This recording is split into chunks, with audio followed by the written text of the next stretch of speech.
उत्तर प्रदेश के रायबरेली में आम आदमी पार्टी के विधायक और दिल्ली के पूर्व मंत्री सोमनाथ भारती पर स्याही फेंकी गई। सोमनाथ भारती इन दिनों उत्तर प्रदेश के दौरे पर हैं और आम आदमी पार्टी के यूपी में चुनाव लड़ने के ऐलान के बाद लगातार योगी सरकार की नीतियों की आलोचना कर रहे हैं। लेकिन सुबह रायबरेली में सिंचाई विभाग के गेस्ट हाउस में सोमनाथ भारती यूपी पुलिस के साथ कहासुनी में उलझे थे। तभी एक शख्स आया और उन पर स्याही फेंककर भागने लगा। कहीं नहीं जाएगा, कहीं नहीं जाएगा। योगी आदित्यनाथ जिंदाबाद, जिंदाबाद। योगी तो जाएगा, लिखवा लो मुझसे। कहीं नहीं जाएगा, कहीं नहीं जाएगा। योगी आदित्यनाथ जिंदाबाद, जिंदाबाद।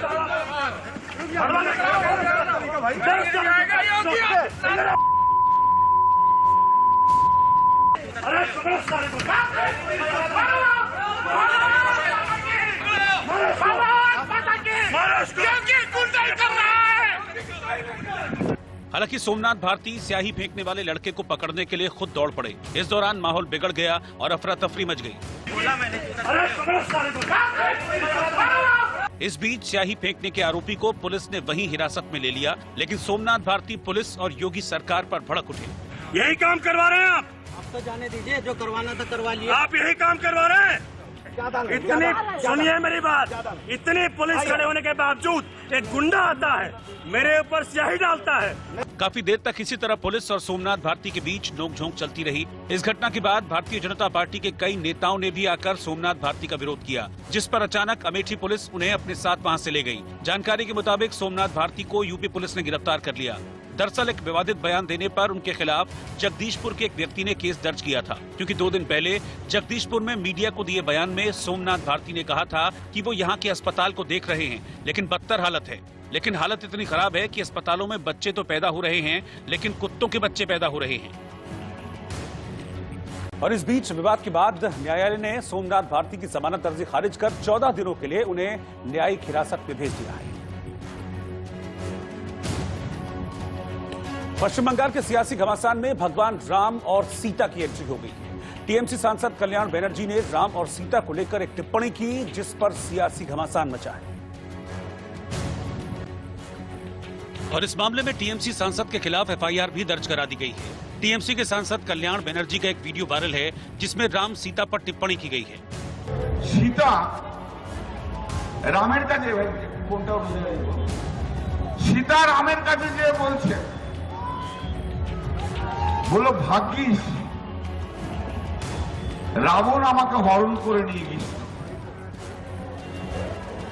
আর যদি তোমার ছেলেগুলো যারা এই জয়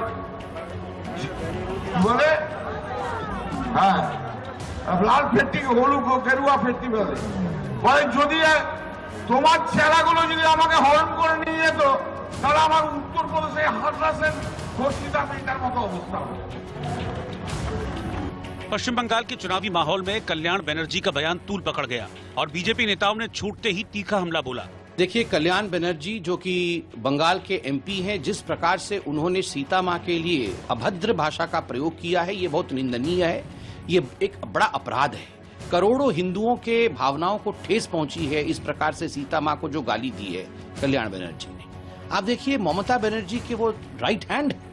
ये अपीजमेंट की पॉलिटिक्स, ये तुष्टीकरण की पॉलिटिक्स बंगाल में कब से देखने को मिल रहा है। मैं पूछता हूं ममता बनर्जी से, ममता जी, जिस प्रकार की भाषा का प्रयोग सीता मां और भगवान राम के लिए किया गया है, क्या किसी और धर्म के लिए आप इसी प्रकार के शब्दों का प्रयोग कर सकती हैं? तृणमूल के जो असामाजिक तत्व हैं वो जनप्रतिनिधि बन गए होंगे, लेकिन उनकी भाषाई मर्यादाएं सारी मर्यादाओं का उल्लंघन कर रही है। और मुझे लगता है कि ये जो बौखलाहट है, ये बौखलाहट है जो जनता जवाब देने के लिए तैयार बैठी है, जो उसका परिणाम है। वहीं कल्याण बनर्जी के बयान पर बीजेपी युवा मोर्चा के सदस्य आशीष जायसवाल ने एफआईआर दर्ज करा दी है। कल्याण बनर्जी का दिया गया बयान दुर्भाग्यपूर्ण है। इसका पुरजोर विरोध करते हैं, निंदा करते हैं। और मैं ममता वानू से कहना चाहता हूं कि उनके यह जो पार्टी के महोदय हैं, क्षमा मांगे। ये भगवा का अपमान बर्दाश्त नहीं है, साधु संतों का अपमान बर्दाश्त नहीं है, भगवे चोले का ये अपमान बर्दाश्त नहीं है, और उसको हाथरस से जोड़कर देखना ये दुर्भाग्यपूर्ण है। आसार है कि इस मुद्दे पर बीजेपी और आक्रामक हो सकती है। किसान आंदोलन को लेकर आज जिस सरकार को सुप्रीम कोर्ट से फटकार लगी, अदालत ने साफ कहा कि उसकी नजर में सरकार ने इस मामले को सही तरीके से डील नहीं किया। कोर्ट ने कानून को होल्ड करने के संकेत दिए हैं। हालांकि सरकार ने कोर्ट से कहा है कि 15 जनवरी तक, यानी कि अगली बैठक तक कोई आदेश न दे। किसानों और सरकार के बीच अभी तक हुई बातचीत में कोई नतीजा नहीं निकलने पर अब निगाहें सुप्रीम कोर्ट पर टिकी थी। लेकिन सुप्रीम कोर्ट में सुनवाई के दौरान सरकार को सख्त सवालों का सामना करना पड़ा। सुप्रीम कोर्ट ने दो टूक लहजे में सरकार से पूछा कि आप कानून को होल्ड कर रहे हैं या नहीं, अगर नहीं तो हम कर देंगे। सुप्रीम कोर्ट ने हालात पर चिंता जाहिर करते हुए कहा कि हम आलोचना नहीं करना चाहते, लेकिन आप इस मसले को सही तरीके से डील नहीं कर रहे। जिस तरह से चीजें चल रही हैं, उसे प्रभावी नहीं कहा जा सकता। चीफ जस्टिस ऑफ इंडिया ने यह भी संकेत दिया है कि कोर्ट कानून पर रोक लगाने की जगह कानून के लागू होने पर रोक लगा सकता है। इसके साथ ही कोर्ट ने कमेटी बनाकर किसान आंदोलन का रास्ता निकालने का भी संकेत दिया है। ज्वाइंट कमेटी को लेकर उन्होंने कहा है कि हम ज्वाइंट कमेटी का भी गठन करेंगे, जिससे ज्वाइंट कमेटी बने और वो किसानों के कुछ 400 संगठन है, 500 संगठन है, कितने संगठन है क्रॉस द इंडिया धरना प्रदर्शन चल रहे हैं। दिल्ली के बॉर्डर पर तो दिख रहे हैं कुछ, लेकिन पूरे देश में धरना प्रदर्शन चल रहे हैं। उन्होंने कहा मैं चाहता हूँ इस समस्या का समाधान हो। बहुत प्रसन्नता की बात थी कि honourable supreme court of India के चीफ जस्टिस ने कहा कि हम इस समस्या का समाधान शीघ्र जल्दी से जल्दी चाहते हैं। हालांकि सरकार की तरफ से दलील देते हुए अटॉर्नी जनरल ने 15 जनवरी को अगली बैठक का हवाला दिया और कहा कि कोर्ट तब तक कोई आदेश न दे। लेकिन सुनवाई के दौरान कोर्ट ने आंदोलन से महिलाओं और बच्चों को दूर रखने की बात भी कही। सुप्रीम कोर्ट कल मामले की सुनवाई करेगा। मंगलवार को जो सुनवाई होगी वो बेहद अहम होगी। पहला ये कि अगर केंद्र सरकार तीनों कानूनों को होल्ड पर नहीं डालती है तो सुप्रीम कोर्ट आदेश जारी कर देगा। दूसरा, ये भी तय मान के चलिए कि सुप्रीम कोर्ट कमेटी बना देगा। तीसरा, प्रदर्शन कहाँ होगा ये भी सुप्रीम कोर्ट कल तय कर सकता है। चौथा, प्रदर्शन में क्या महिलाएं, बुजुर्ग, बच्चे शामिल होंगे या नहीं, इस पर भी सुप्रीम कोर्ट कोई आदेश दे सकता है। यानी मंगलवार को किसान संगठन और सरकार के बीच में जो टकरार चल रही है उसका रास्ता सुप्रीम कोर्ट से निकलता हुआ दिख रहा है। लेकिन इस मामले में सियासत भी तेज है। कांग्रेस ने एक बार फिर सरकार पर तीखा हमला बोला। मोदी जी अब भी समय है कि जाग जाइए। अब तो सुप्रीम कोर्ट ने भी लताड़ लगा दी, आपकी नाकामी पर मोहर लगा दी, वार्ता की विफलता पर निराशा जता दी। प्रधानमंत्री नरेंद्र मोदी जी को सामने आकर इस देश से माफी मांगनी चाहिए, देश के किसान और अन्नदाता से माफी मांगनी चाहिए और तीनों कानून खत्म करने की घोषणा करनी चाहिए। किसान आंदोलन को लेकर 12 जनवरी को सुप्रीम कोर्ट में अहम सुनवाई होगी। माना जा रहा है कि सुप्रीम कोर्ट कोई आदेश जारी कर सकता है। और उधर कृषि बिल के समर्थन में जम्मू में विशाल ट्रैक्टर रैली निकाली गई, जिसका नेतृत्व बीजेपी के पूर्व विधायक सुखनंदन चौधरी ने किया।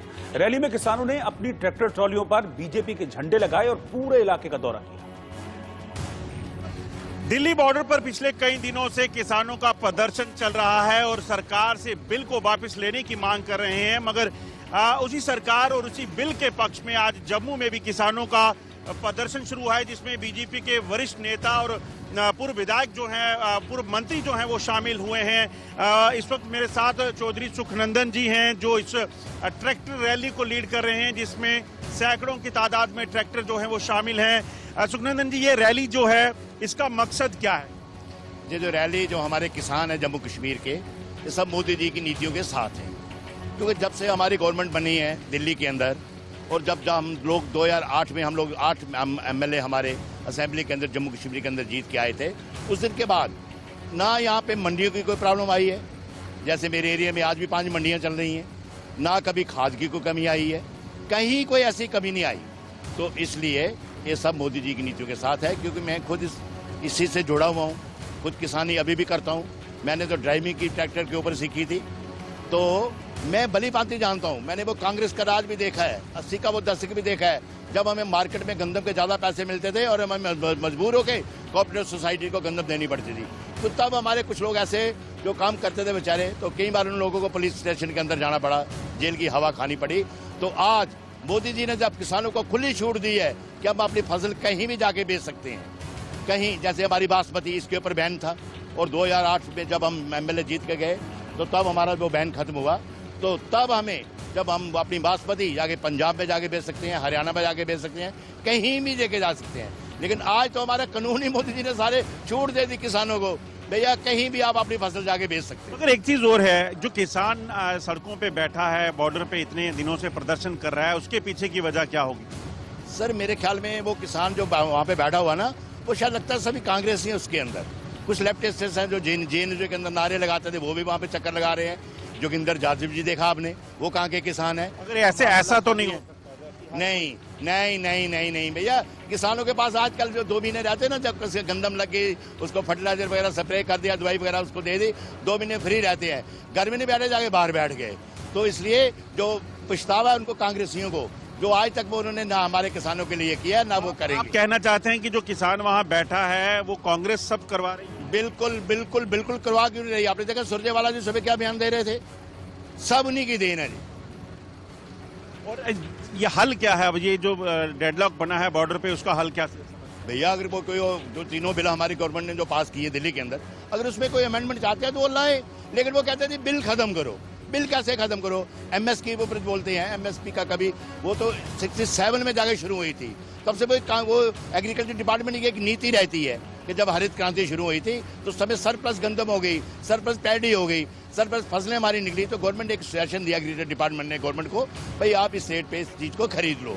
वो उस समय भी नीति थी, आज भी नीति है। अगर वो कानून अगर कोई एक डिमांड रखे तो हो सकता है मोदी जी मान भी जाए, लेकिन वो कहते हैं कानून खत्म करो, ये कहाँ की बात है? भारत और ऑस्ट्रेलिया के बीच सिडनी में खेला गया तीसरा टेस्ट मैच ड्रॉ हो गया। 5वें दिन चोट के बावजूद रविचंद्रन अश्विन और हनुमा विहारी ने करीब 3.5 घंटे बल्लेबाजी की और मैच बचा लिया।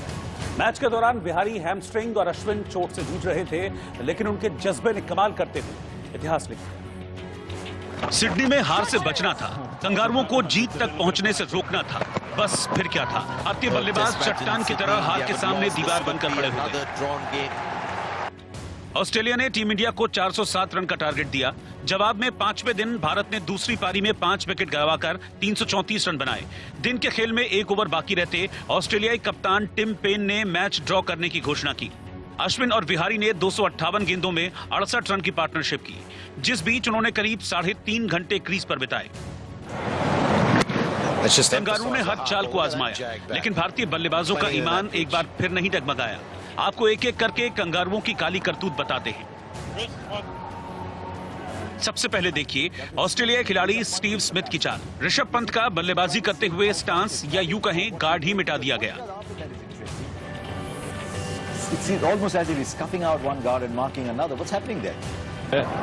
जब ये चाल काम नहीं आई तो बाउंसरों से लगातार भारतीय खिलाड़ियों को इंजर्ड करने का प्लान बना लिया गया।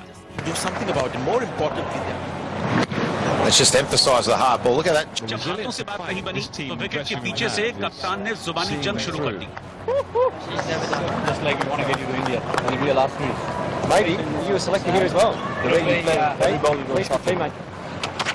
कंगारुओं की कारस्तानी से बचते हुए भारतीय बल्लेबाजों ने सिडनी टेस्ट को हार से बचा लिया। टीम इंडिया ने 40 साल बाद टारगेट चेस करते हुए चौथी पारी में सबसे ज्यादा ओवर बल्लेबाजी की। ओवरऑल भारत ने 5वीं बार सबसे ज्यादा बल्लेबाजी कर मैच बचाया है। ये किसी भी एशियाई टीम द्वारा ऑस्ट्रेलिया में चौथी पारी में सबसे ज्यादा ओवर बल्लेबाजी करने का रिकॉर्ड भी है। और टीम इंडिया के कप्तान विराट कोहली पिता बन गए हैं। उनकी पत्नी और बॉलीवुड अभिनेत्री अनुष्का शर्मा ने एक प्यारी सी बेटी को जन्म दिया है। इस बात की जानकारी विराट ने अपने ऑफिशियल ट्विटर अकाउंट पर एक पोस्ट शेयर करके थी। विराट ने ट्वीट करते हुए अपने इस ट्वीट के जरिए लिखा है कि हम दोनों को ये बताते हुए बेहद खुशी हो रही है कि आज दोपहर हमारे यहाँ बेटी हुई है। हम आपके प्यार और मंगल कामनाओं के लिए दिल से आभारी हैं। अनुष्का और हमारी बेटी दोनों बिल्कुल ठीक हैं और ये हमारा सौभाग्य है कि हमें इस जिंदगी का ये चैप्टर अनुभव करने का मौका मिला। हम जानते हैं कि आप ये जरूर समझेंगे कि इस समय हम सबको थोड़ी प्राइवेसी चाहिए होगी। इस ट्वीट के बाद विराट कोहली को सोशल मीडिया पर उनके और अनुष्का शर्मा के फैंस बधाइयां देने लगे। प्रयागराज में इस्तेमाल के बाद पीपीई किट खुले में फेंके जाने पर डीएम ने अधिकारियों को फटकार लगाई। उत्तर प्रदेश के प्रयागराज में दूसरे ड्राई रन के दौरान कोविड सेंटर के सामने बड़ी तादाद में पीपीई किट खुले में फेंकी हुई मिली, जिसकी सूचना मिलने के बाद जिलाधिकारी मौके पर पहुंचे और अधिकारियों को फटकार लगाई और घटना की जांच के आदेश दिए। कोरोना संक्रमण के डर से इस बार बजट सत्र 2021-22 के दस्तावेज नहीं छापे जाएंगे। सभी सांसदों को इस बार बजट के दस्तावेजों की सॉफ्ट कॉपी उपलब्ध कराई जाएगी।